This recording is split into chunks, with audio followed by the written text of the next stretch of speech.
कृपया वीडियो को अंत तक जरूर देखें, लाइक करें, चैनल को सब्सक्राइब करें और बेल आइकन दबाना न भूलें, जिससे आगे आने वाली सारी जानकारी आप तक पहुंच सके। क्या आप जानते हैं, डॉक्टर अंबेडकर जब श्रम मंत्री बने तो सिर्फ 4 साल में मजदूरों और दलितों के लिए ऐसे फैसले किए जिनका असर आज भी दिखाई देता है। आखिर उन्होंने क्या क्या बदला, आइए जानते हैं। पार्ट 20, श्रम मंत्री, समता सैनिक दल। मध्य प्रदेश में स्थापित इस स्वयंसेवकों के दल को लेकर मुझे काफी खुशी हुई है। यह स्वयंसेवकों का मजबूत दल 1926 में बंबई में स्थापित किया गया था। हमारे इस आंदोलन का समता सैनिक दल अभिन्न हिस्सा है। असल में वह हमारे आंदोलन का एक मजबूत साधन है। इस स्वयंसेवक संघ की स्थापना के मूल में यदि कोई हेतु है तो वह यह कि हिंद समाज में दलितों को समता प्राप्त करा देने के लिए दलित समुदाय की मांगों को प्रोत्साहित करना। जैसा कि उसके नाम में ही अनुस्यूत है कि यह संगठन हिंदू समाज के भीतर दलित समाज को समता का स्थान प्राप्त करा देने के उद्देश्य से स्थापित हुआ है। हिंदुओं से पूरी तरह अलग होकर हिंदुओं की बराबरी में अछूतों को सामाजिक समता प्राप्त करा देना, यही उसका लक्ष्य है। मौजूदा दौर में अपनी राजनीतिक मांगों को रखने के लिए सुरक्षित ऐसा सभा स्थान दलित वर्ग को प्राप्त हो नहीं सकता था। कांग्रेस का संगठन इतना उद्धत हुआ था कि बंबई में तो अन्य किसी भी राजनीतिक दल की सभा को वे आयोजित होने ही नहीं देते थे। अतः सभा आयोजन का कोई साहस नहीं करता था। कांग्रेस के स्वयंसेवक आकर ऐसी सभा को बिखेर देते थे। इसका मुकाबला करने के लिए हमारे स्वयंसेवकों के मूल कर्तव्यों में हमने अतिरिक्त कर्तव्यों को जोड़ दिया है। वह कर्तव्य यानी राजनीति में हिस्सा लेकर कांग्रेस स्वयंसेवकों की अत्याचारी हरकतों से अपनी सभाओं की सुरक्षा करना। गोलमेज सम्मेलन के लिए रवाना होने की तैयारी में था। वह प्रसंग आज भी याद करता हूँ। मेरी गोलमेज सम्मेलन जाने की हरकत की आलोचना करने के लिए मैं जहाँ पर रहता था उसके पास दलित समुदाय के नाम पर कांग्रेस ने एक सार्वजनिक सभा आयोजित की थी। इस सभा में दलित वर्ग का मैं सच्चा प्रतिनिधि नहीं हूँ, ऐसा वे घोषित करने वाले थे। इस सभा के आयोजकों से मैंने कहा कि यदि यहाँ सचमुच में दलित वर्ग की सभा होने वाली हो तो उसमें किसी भी तरह का कोई भी प्रस्ताव पारित होता है तो मुझे बिल्कुल बुरा नहीं लगेगा, किंतु यह आपकी सभा दलित तबके की सभा नहीं है। बावजूद इसके पूर्व नियोजित हरकतें बंद करने से उन्होंने इनकार कर दिया। शाम के समय यह सभा आयोजित की गई थी, लेकिन ऐन मौके पर दलित समुदाय के स्वयंसेवकों की एक टुकड़ी आई। उन्होंने कांग्रेस के स्वयंसेवकों को पूरी तरह से खदेड़ दिया और उनकी सभा को बिखेर कर उस पर अपना कब्जा जमाया। कुर्सी, टेबल और कॉल बेल वहीं पर छोड़ कांग्रेसियों को जान बचाकर भागना पड़ा। वह कुर्सी, टेबल और कॉल बेल विजय का प्रतीक के रूप में हमारे स्वयंसेवक साथ लेकर आए। हमारा स्वयंसेवक संघ बंबई में सबसे बलवान है।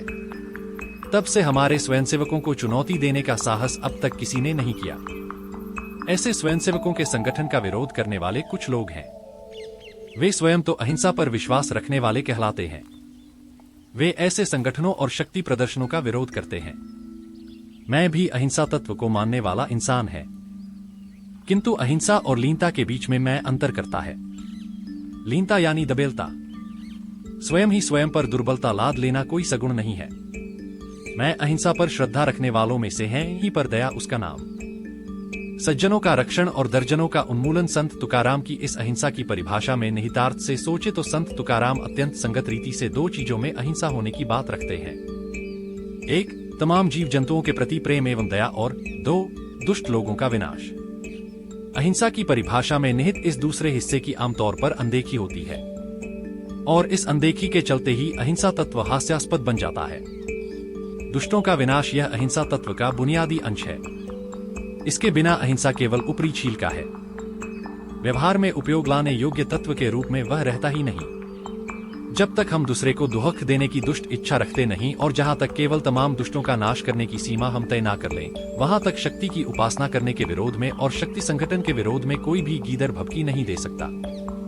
शील द्वारा नियंत्रित की गई शक्ति हमारा आदर्श है। किसी भी तरह की आलोचना से डरने की आपको बिल्कुल जरूरत नहीं है। अविचार द्वारा किसी को दुख देने की बात से आप बचें। जिसे जिसे मदद की जरूरत है, आप उस हर एक को हर तरह की मदद करें। ऐसा करना अपने लोगों की सेवा किए जाने जैसी चीज होगी। मैं श्रम मंत्री हूँ। मौजूदा दौर में केंद्रीय सरकार द्वारा मजदूरों के हितों की ओर अधिक से अधिक ध्यान दिया जा रहा है। 1930 में इस मुद्दे को लेकर एक रॉयल कमीशन गठित किया गया था। इस कमीशन की ओर से कई सिफारिशें की गई थी। 1930 से 1942 तक का इतिहास देखें तो इस दृष्टि से कुछ नहीं किया गया, किंतु 1942 में मैंने श्रम मंत्री के रूप में जिम्मेदारी संभाली है। तब से आज 1946 तक महज 4 सालों में तरक्की हुई दिखाई दे रही है। इसमें आत्म प्रशंसा न होकर सच्चाई है। विगत 20 सालों से आज तक केंद्रीय असेंबली में मजदूरों का केवल एक ही प्रतिनिधि चुना जाता था, लेकिन आज नई असेंबली में 3 मजदूर प्रतिनिधि विराजमान हैं। काउंसिल ऑफ स्टेट्स में आज तक एक भी मजदूर प्रतिनिधि चुना नहीं गया था, किंतु आज के बाद एक मजदूर प्रतिनिधि इसमें समाविष्ट किया जाएगा। आगामी केंद्रीय असेंबली में मजदूरों के हितों से जुड़े 10 बिल पेश किए जाने वाले हैं। इनका मसौदा मैंने तैयार किया है। इसके आधार पर देश की सामाजिक और आर्थिक गरीबी को दूर करने के प्रयास किस तरह से चल रहे हैं, यह दिखाई देगा। राजनीतिक सत्ता हाथों में आने पर इंसान क्या कर सकता है, इसका एक उदाहरण आपसे मैं साझा करता हूं। मैं वाइसराय के जिस कार्यकारी मंडल में प्रवेश कर चुका हूं, उस मंडल के 15 सदस्य हैं। वहां मैं अकेला अछूत हूं। इस चीज को 2 साल का समय बीत चुका है। इन 2 सालों में मैंने क्या किया है, इसके बारे में आपको बता दें तो राजनीतिक शक्ति कितनी प्रखर होती है, इसका आपको खुलासा हो जाएगा। मेरे इस सदन में जाने के पूर्व तक केंद्रीय सरकार द्वारा अछूतों की शिक्षा को लेकर किसी भी तरह का उत्तरदायित्व स्वयं के कंधों पर नहीं लिया गया था, किंतु मेरे कार्यकाल में मुस्लिमों के अलीगढ़ विश्वविद्यालय को 20 लाख रुपयों की मदद की गई और बनारस हिंदू विश्वविद्यालय को 19 लाख रुपए निवेश के लिए उपलब्ध कराए गए।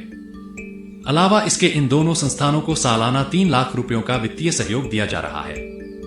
मेरे इस सदन में प्रवेश करने से पिछले साल से सरकार ने दलित समुदायों के लिए सालाना 3 लाख रुपयों की वित्तीय मदद शुरू की है। अलावा इसके हर एक छात्र के लिए 60 रुपयों के हिसाब से 300 महाविद्यालयी छात्रवृत्तियां मंजूर हुई हैं। इसी वर्ष 30 छात्र उच्च शिक्षा के लिए विलायत रवाना होंगे। इस तरह का प्रबंध मैंने किया है।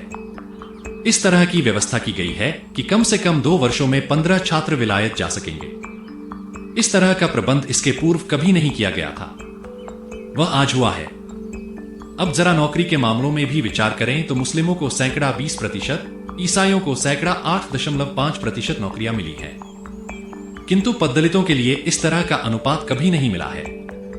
केवल सरकार इस ओर भी ध्यान दे, इतनी ही सिफारिश की गई थी, अर्थात दलितों के हिस्से नौकरियों का अनुपात 0% था।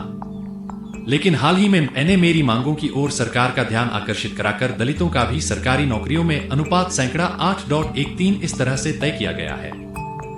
मैंने जब मजदूर मंत्रालय का कार्यभार ग्रहण किया तब मेरे खाते में कुली तक अछूत समुदाय से नहीं था, किंतु अब deputy secretary 2, under secretary 1, executive engineers 3 इस तरह से अछूत समुदायों से तैनातियां की गई हैं। कतिपय लोगों का कहना है कि मैं केवल महार जाति का ही हितैषी हूं।